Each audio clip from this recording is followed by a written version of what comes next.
ଦେଖ ଭାଇ ମାନେ ଆଜି 2025ର କ'ଣ କ୍ୱେଶ୍ଚନ୍ ଆନାଲିସିସ୍ କରିବା। ତାହେଲେ ଏଇ ଯେ ଦେଖିପାରୁଛ ଏ 2025ରେ ପଡ଼ିଥିଲା। 2025ରେ ଆମର ପ୍ରଥମ କ୍ୱେଶ୍ଚନ୍ କ'ଣ ଅଛି, ମାନେ କ'ଣ ହୋଇଛି ନା ଏଇ ଚାରୋଟି ଚିତ୍ର ମଧ୍ୟରୁ ABCD ଚିତ୍ର ମଧ୍ୟରୁ ଗୋଟିଏ ଅଲଗା ଚିତ୍ରଟିକୁ ବାଛିକି ଲେଖ। କେଉଁଟା ଅଲଗା ଅଛି ତାକୁ ବାଛିକି ଲେଖିବା। ତାହେଲେ ଆମେ ଦେଖିବା ଯେ ଏଇ ଚାରିଟା ଚିତ୍ର ମଧ୍ୟରୁ କେଉଁଟା ଅଲଗା ଅଛି। ଦେଖ ପିଲେ କେଉଁଟା ଦେଖ ଭାଇ କେଉଁଟା ଅଲଗା ଅଛି ନା ଏଇ ତାର କ'ଣ ସିଧା ଏମିତି ରହିଲା, ତାର ବି ଏମିତି ସିଧା ରହିଲା, କିନ୍ତୁ ଏଇ ତ୍ରିଭୁଜରେ ଦେଖ ଟିକେ ଅଲଗା, ଉପରକୁ ଏମିତି ରହିଛି, କିନ୍ତୁ ଏ ତାର କ'ଣ ପୁରା ଏମିତି ସିଧା ରହିଲା। ତାହେଲେ ଅଲଗା କେଉଁଟା ହେଲା ନା ଅପସନ୍ ସି ଆମର ଅଲଗା ହେଲା। ତାହେଲେ ଆନ୍ସର୍ କେଉଁଟା ହେବ ନା ଅପସନ୍ ସି ଆମର ଅଲଗା ଚିତ୍ରଟି ବାଛି ଲେଖିବା। ତାହେଲେ ଆନ୍ସର୍ କେତେ ହେଲା ଅପସନ୍ ସି। ସେଇଭଳିଆ କ୍ୱେଶ୍ଚନ୍ 2 ଦେଖିବା। କ୍ୱେଶ୍ଚନ୍ 2ରେ କେମିତି ଅଛି ନା ଚିତ୍ରମାନ ସବୁ ଅଛି, ସେଇଟା କେମିତି ଅଛି ତାକୁ ଦେଖିବା। ଭିତରେ ଯେଉଁ ଛୋଟ ଜିନିଷ ଗୁଡ଼ା ଅଛି ତାକୁ ଦେଖିବା। ଯେ ଏକ୍ସ ଗୁଡ଼ା କ'ଣ କୋଣକୁ କୋଣ ଅଛି, ଏଇ ତାର କୋଣକୁ କୋଣ ଅଛି, କିନ୍ତୁ ଏ ତାର କ'ଣ ପାଖରେ ଅଛି, ଏ ତାରି ପାଖରେ ଅଛି, ତାରି ପାଖରେ ଅଛି। ତାହେଲେ ଅଲଗା କେଉଁଟା ହେଲା? ଅଲଗା ହେଲା ଆମର ଅପସନ୍ ଏ। ଆନ୍ସର୍ ହେଉଛି ଅପସନ୍ ଏ। ସେପରି ଭାବରେ ଆମର 3 ନମ୍ବର କ୍ୱେଶ୍ଚନ୍ କ'ଣ? 3 ନମ୍ବର କ୍ୱେଶ୍ଚନ୍ କହିଲା ଯେ ଏଇ ଚିତ୍ର ମଧ୍ୟରୁ କେଉଁଟା ଅଲଗା ହେବ।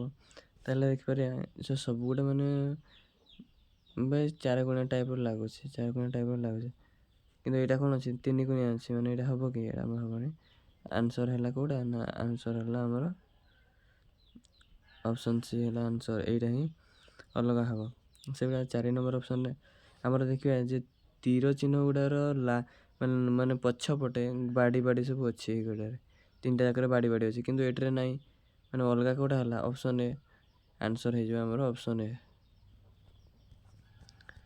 ସେବେଳେ ପରବର୍ତ୍ତୀ ଦେଖିବା ଯେ କ'ଣ କହିଲା ଏଇ କ୍ୱେଶ୍ଚନ୍ରେ 5 ନମ୍ବର କ୍ୱେଶ୍ଚନ୍ ଯେ ପୁରା ସେମ୍ ଟୁ ସେମ୍ ଏଇ ଚିତ୍ରଟା ଏଇ ପଟର 4ଟା ମଧ୍ୟରୁ କେଉଁଟା ବାଛିକି ସେ ଲେଖିବା ପାଇଁ କହୁଛି। ତାହେଲେ ଦେଖିବା କେଉଁଟା ଏଇ ଭିତରେ ଛୋଟ ତୀର କାକୁ ଦେଖିବା।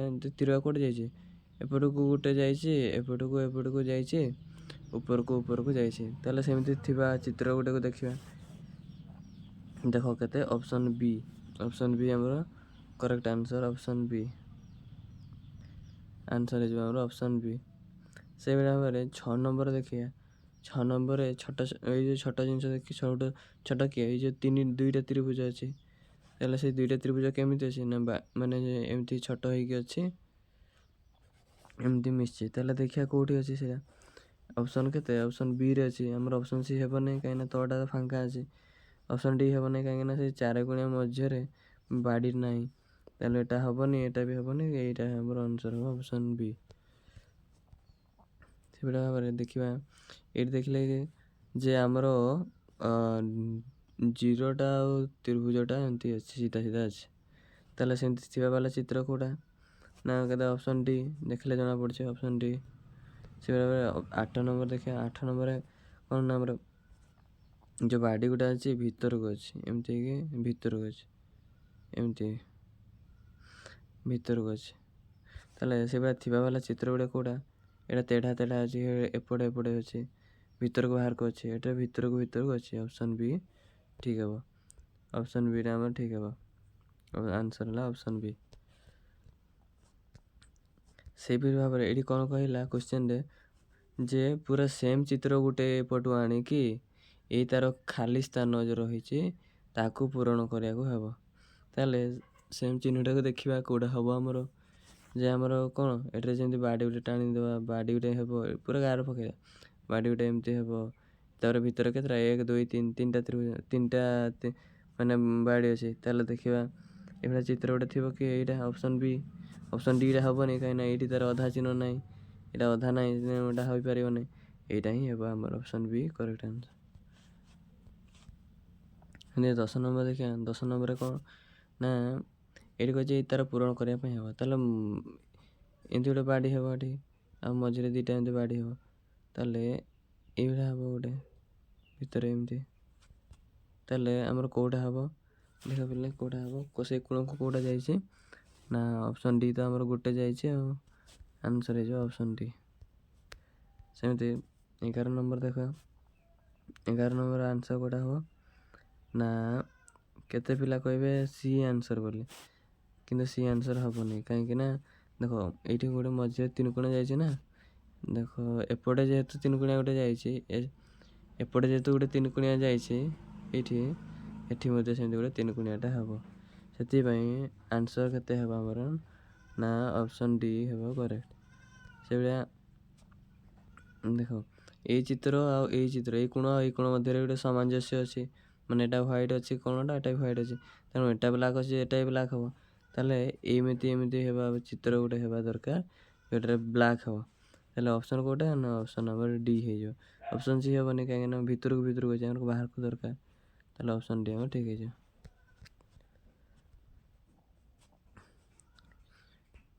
ଏଇଭଳିଆ ଚିତ୍ରମାନଙ୍କ ମାନେ କ'ଣ କହିଲ ସେମ୍ ଟୁ ସେମ୍ ଏଭଳିଆ ଯେଉଁ ପରିବର୍ତ୍ତନ ହେଇଯାଉଛି, ଏଇ ଚିତ୍ରଟି ମଧ୍ୟ ସେମିତି ପରିବର୍ତ୍ତନ ହେବ। ପରିବର୍ତ୍ତନ ହେଲେ ଏଇ ଚିତ୍ରମାନଙ୍କ ଭଳିଆ ପରିବର୍ତ୍ତନ ହେଲେ କେଉଁ ଚିତ୍ରଟା ସେଠି ହେବ ସେଇଟା ସେ ଲେଖିବା ମାନେ ଦେଖେଇବା ପାଇଁ କହିଛି, ଗୋଲ ବୋଲିବା ପାଇଁ କହିଛି। ତାହେଲେ କେଉଁଟା ଆମର ଦେଖିବା, ଆମର ପ୍ଲସ୍ ଗୋଟେ ଚିହ୍ନକୁ ବାଛି ନେବା।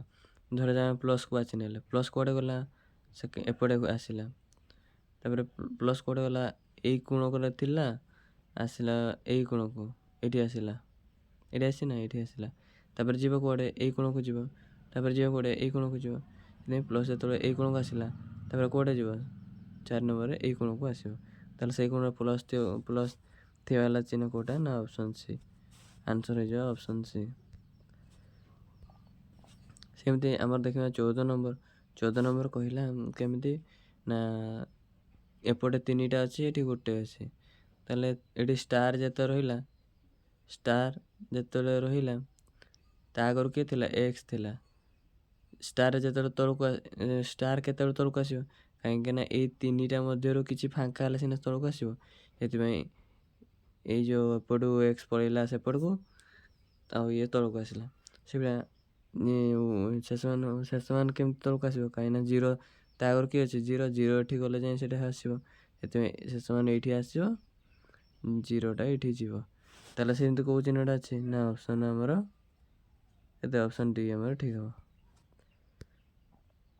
ସେଠି ଏଇଠି ଦେଖିବା କେତେଟା ନା ଏଇଠି ଦେଖ, ଏଇଠି ଆମର କେତେଟା ଅଛି 5ଟା ମାନେ ବାଡ଼ି ଅଛି, 5ଟା ବାଡ଼ି ନେଇକି ତ୍ରିଭୁଜ ଗୁଡ଼ା ବନା ହେଇଛି। ଏଠି 4ଟା ଅଛି, ଏଠି 2ଟା ଅଛି, 3ଟା ଅଛି, ତାହେଲେ ଏଠି କେତେଟା ହେବ 2ଟା ହେବ। ଅପସନ୍ ବି ଆମର ଠିକ୍ ହେବ।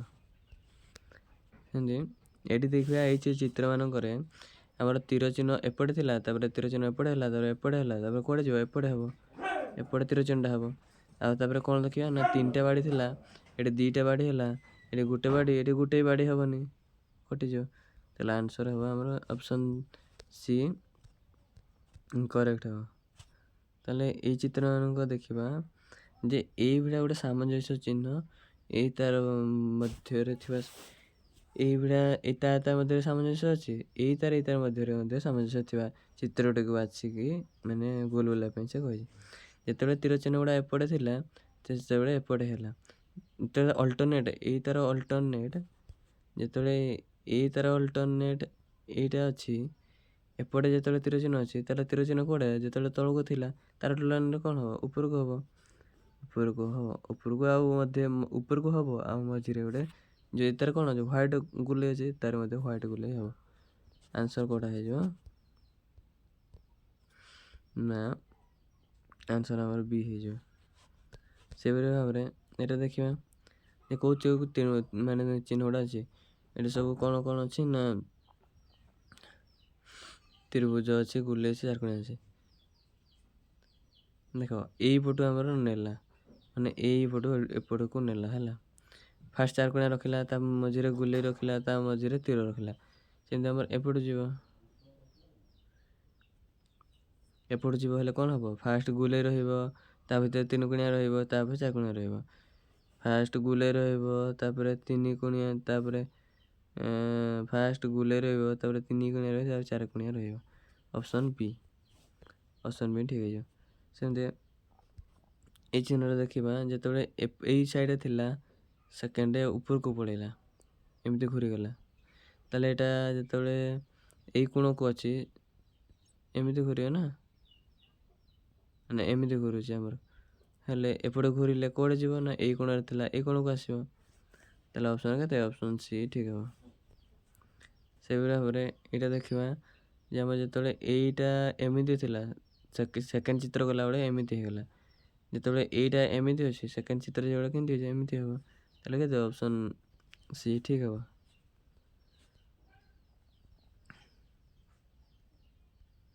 ସେମିତି 21 ନମ୍ବର ଦେଖିବା ଯେ 21 ନମ୍ବର କ'ଣ କହିଲା ନା ଏଇ ଚିତ୍ରର ଯେଉଁ ଖାଲି ସ୍ଥାନ ରହିଲା ତାହାକୁ ଏଇପଟୁ ଚିତ୍ର ନେଇକି ଏଇଠି ତାକୁ ପୂରଣ କରିବା ପାଇଁ ସେ କହୁଛି। ତାହେଲେ ଦେଖିବା କହୁଛି ଇଏଟା ହେବ, ଦେଖ ମଝିରେ କ'ଣ ଏମିତି ବାଡ଼ି ଭଳିଆ ଅଛି, ଏଠାରେ ନାହିଁ, ଏଇଟା ହେବନି, ଏଇଟା ନାହିଁ, ଏଇଟା ନାହିଁ, ଅପସନ୍ କେତେ? ଅପସନ୍ ଡି ଆମର ଠିକ୍ ହେବ। ତାହେଲେ ଦେଖିଲେ ଜଣାପଡ଼ୁଛି ଚିତ୍ର ଗୁଡ଼ା। ତାହେଲେ ସେମିତି 22 ନମ୍ବର ଦେଖିବା, 22 ନମ୍ବର କେଉଁଟା ହେବ ନା ଭିତରକୁ ଗୋଟେ ବାହାରକୁ ଯାଇଛି ଗୋଟେ ଭିତରକୁ ଯାଇଛି, ଗୋଟେ ଏଇଟା ଦେଖ ଗୋଟେ ଗଲା ଭିତରକୁ ଗୋଟେ ଆସିଲା ବାହାରକୁ, ତାହେଲେ କେତେ? ଅପସନ୍ ସି ଆମର ଠିକ୍ ହେଇଯିବ। ସେମିତି 23 ନମ୍ବର ଆମେ ଦେଖିବା, 23 ନମ୍ବର କେଉଁଟା ହେବ ନା 23 ଦେଖ ଆମର ଏଠି କ'ଣ ଏଠି ଘର ଟାଇପ୍ର ଅଛି, ମାନେ ଏମିତି ଏମିତି ହେଇକି ଏମିତି ଏମିତି ହେଇକି ଅଛି, ତାହେଲେ କେତେ ହେବ ନା ଅପସନ୍ ଏ ଆମର ଠିକ୍ ହେଇଯିବ। ଆଉ ଗୁଡ଼ା ଆର ଗୁଡ଼ା ସବୁ ହେବନି। ସେମିତି କେତେ ନା 24 ନମ୍ବର, 24 ନମ୍ବର ଦେଖିବା ଏଇଟା ଗୋଟେ ତ୍ରିଭୁଜ ଟାଇପ୍ର ହେବ, ହେଲା ତ୍ରିଭୁଜ ଟାଇପ୍ର ଏଇଟା ହେବ, ତ ତ୍ରିଭୁଜ ଟାଇପ୍ର ହେବା ପାଇଁ ଆମେ କ'ଣ କରିତେ ପଡ଼େ ନା ଅପସନ୍ କେତେ? ଅପସନ୍ ସି କୁ ଲଗେଇଦେଲେ ତ୍ରିଭୁଜ ଟାଇପ୍ର ହେବ। ଦେଖ ପିଲାମାନେ ମିଶେଇକି ମ୍ୟାଚିଂ କରିକି ଦେଖ ସାଙ୍ଗମାନେ। ତାହେଲେ ଏଇଟାକୁ ଦେଖିବା କାଟିବା, ଏଇଟା କ'ଣ ନା ଚିତ୍ର କାଟିବା, ଚିତ୍ର କାଟିଲା ପରେ କ'ଣ ତାର ଫଳ ବାହାରୁଛି ତାକୁ କରି କରିବା। ଦେଖ ଗୋଟେ ଯେ 3ଟା ଲେଖା ହେଲା, ଯେତେବେଳେ ପେପର୍ ଗୁଡ଼ା 2 ଥର ଭଙ୍ଗା ହେଇଛି, 2 ଥର ମାନେ ଗୋଟେ ବିନ୍ଦୁ ହେଲେ 4 ଥର, ଗୋଟେ ବିନ୍ଦୁ ଯଦି କରିବା 4 ଥର, ତାହେଲେ 3ଟା ଅଛି କେତେ? 3 × 12, 4 ଗୁଣ କରିଦେଲେ କେତେ ହେବ? 12। ଏଇଠି ଗୋଟେ ହେବ, ଏଇଠି ଗୋଟେ ହେବ, ଏଇଠି ଗୋଟେ, ଏଇଠି ଗୋଟେ, ଏଇଠି ଗୋଟେ, ସେମିତି ଏଇଠି ଗୋଟେ, ଏଇଠି ଗୋଟେ, ଏଇଠି ଗୋଟେ, ଏଠି ଗୋଟେ, ଏଠି ଗୋଟେ, ଏଠି, ସେଇଟା ଆମର କେତେ? ଅପସନ୍ ବି ଆମର ଠିକ୍ ହେଇଯିବ। ସେମିତି ଭାବରେ ଯେ 31 ନମ୍ବରଟା କଲେ ଆମର କ'ଣ ଅଛି ନା ମଝିରେ ଗୋଟେ ବିନ୍ଦୁ ଅଛି ଆଉ ଛାଡ଼ିନି ଗ୍ୟାପ୍, ସେଥିପାଇଁ ଆମର କେତେ ମାନେ ଗୁଲେଇଟା ହିଁ ହେବ। ଅପସନ୍ ବି ଆମର ଠିକ୍ ହେଇଯିବ। ତାପରେ 32 ନମ୍ବର ଦେଖିବା, 32 ନମ୍ବର କ'ଣ ହେବ ନା ମଝିରେ ଗୁଲେଇ ଅଛି, ମାନେ 4ଟା ହେବ, ଗୋଟେ ବିନ୍ଦୁ ଅଛି ମାନେ 4ଟା ହେବ, ଆମେ କହିଥିଲି 4 ଗୁଣନ କରିଦେବ, କେତେ? ଅପସନ୍ ଡି ଠିକ୍ ହେଇଯିବ ଆମର 4। ସେମିତି ଏଇ ଯେଉଁ ଚିତ୍ରଟାକୁ ତାକୁ ଦେଖ, ଏଇ ଚିତ୍ରର 33 ନମ୍ବର ତାକୁ ଆମେ ଯୋଡ଼ିବା ଦ୍ୱାରା କେଉଁ ଚିତ୍ରଟା ବନିବ, ଦେଖ ଅପସନ୍ ସିଟା ଆମର ଠିକ୍ ହେବ। ଏଇଟା ଗୋଟେ ତ୍ରିଭୁଜ ହେଲା, ଛୋଟ ତ୍ରିଭୁଜ, ତାର 2ଟା ଛୋଟ ତ୍ରିଭୁଜ, ଅପସନ୍ ସି ଠିକ୍ ହେଇଯିବ। ତାହେଲେ 34 ନମ୍ବର ଦେଖିବା, 34 ନମ୍ବର କେଉଁଟା ହେବ ନା ଆମର 34 ନମ୍ବର ଦେଖ ଆମର କେତେ? ଅପସନ୍ ବି, ଏଇଟା ଘର ଟାଇପ୍ର ଅଛି, ଏଇଟା ତାର ଏଇଠି ଲାଗିଲା, ଏଇଟା ହେବ 4 କୋଣିଆ, ଅପସନ୍ ବି ଠିକ୍ ହେଇଯିବ। ସେଇ ଭାବରେ 35 ନମ୍ବର ଦେଖ, 35 ନମ୍ବର କେଉଁଟା ହେବ ନା 35 ନମ୍ବର ସି, 35 ନମ୍ବର ସି ହେବ, କାହିଁକିନା 35 ନମ୍ବର ସି କରେକ୍ଟ ଆନ୍ସର୍ ହେବ। କାହିଁକି ନା ଦେଖ ଏଇଟା ଇଏଟା ଟାଇପ୍ର ସେମ୍ ଟୁ ସେମ୍ 2ଟା ତ୍ରିଭୁଜ, 2ଟା ଚିତ୍ର ଥିଲା, 2ଟା ଆମ ମଝିରେ ଗୋଟେ ତ୍ରିଭୁଜ, ଠିକ୍ ହେଇଗଲା। ତାପରେ 36 ନମ୍ବର କେଉଁଟା ହେବ ନା ଯୋଡ଼ି ଦେଲା ପରେ ଆମର କେତେ ନା ଅପସନ୍ ଏଟା ଠିକ୍ ହେବ। କାହିଁକିନା ଦେଖ ଗୋଟେ ବଡ଼ ତ୍ରିଭୁଜ ରହିଲା, ତାପରେ ଗୋଟେ ଛୋଟ ଇଏ ରହିଲା, ଅପସନ୍ ଏ ଆମର ଠିକ୍ ହେଇଯିବ। ଏହିପରି ଭାବରେ 2025ର ଚିତ୍ର, ଏହିପରି ଭାବରେ 2024ର ଆମର ଚିତ୍ର ଇଏ କ'ଣ ସମ୍ପୂର୍ଣ୍ଣ ହେଲା।